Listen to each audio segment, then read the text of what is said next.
What's going on, everybody? This is Wood Hacks. I'm James with Machiavelli, and Da Vinci once said, learning never exhausts the mind. With that being said, let's get hacking.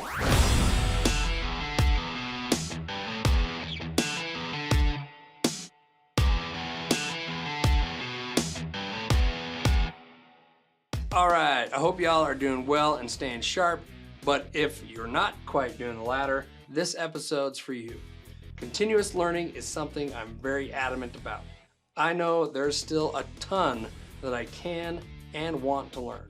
I hope many of you feel the same way, because as Michael Scott stated, the day you stop learning is the day you die. And that's Michael Scott, the author, not the regional manager from Dunder Mifflin. So in this episode, I'm going to go over 3 different training opportunities that you should be considering for you or your team. Continuous learning is a great way to streamline the way you work, so let's get into it. First off, I'd like y'all to ask yourself, what is stopping me from receiving training? Is it time? Perhaps you want to train yourself and your team, or maybe it's budget. What if I told you that all of those reasons are actually costing you more money than training would? I remember in my early days, there were times when I thought, man, Machiavelli does some crazy things. But then after receiving some training and learning the software better, I realized that I was the one telling it to do those crazy things. After all, garbage in, garbage out. And let's be honest, how many of you learned that lesson the hard way as well? Why is it that we have to get to a certain point before we decide to take action? If an ounce of prevention is worth a pound of cure, or a gram is worth a kilo, to all my metric friends out there, then why aren't we being proactive in our learning? Mistakes cost money, and so does training.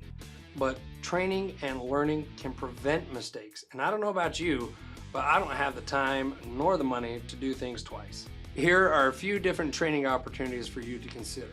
Some are low budget and don't require a lot of time, so those shouldn't be factors in your decision making.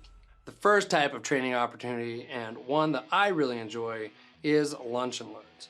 Lunch and learns are great because not only do you get an hour of training, but you get to build relationships with your team. And not to mention, food is involved. I like food. A lot. Lunch and learns can be done simply without becoming a big production. It's as easy as getting your team together in a central location, like a conference room, using an app to get your favorite meal delivered, and then spend your lunch hour stuffing your bellies and stuffing your brains. You can also make this a regular thing.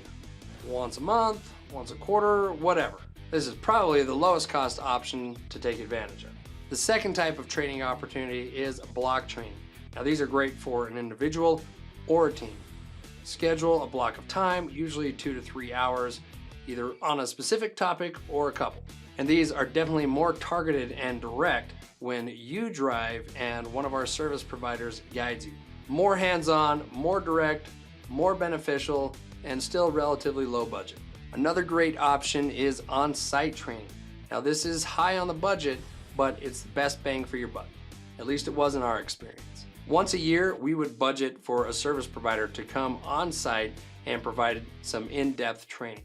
Now this was great for us because we were able to really get into the weeds with things and figure out just how far we can develop Machiavelli to suit our needs. Travel expenses, on-site rates, yeah, it's not cheap, but you get what you pay for. This type of training was priceless for us. So there you have it, 3 different types of training: lunch and learns, block training, and on-site training. Keep ahead of the game, keep streamlining the way you work, and contact your account manager to schedule some training today. That's gonna do it for this episode of Wood Hacks. Stay hacking, my friends. As always, thanks for watching, and I'll see you in the next episode.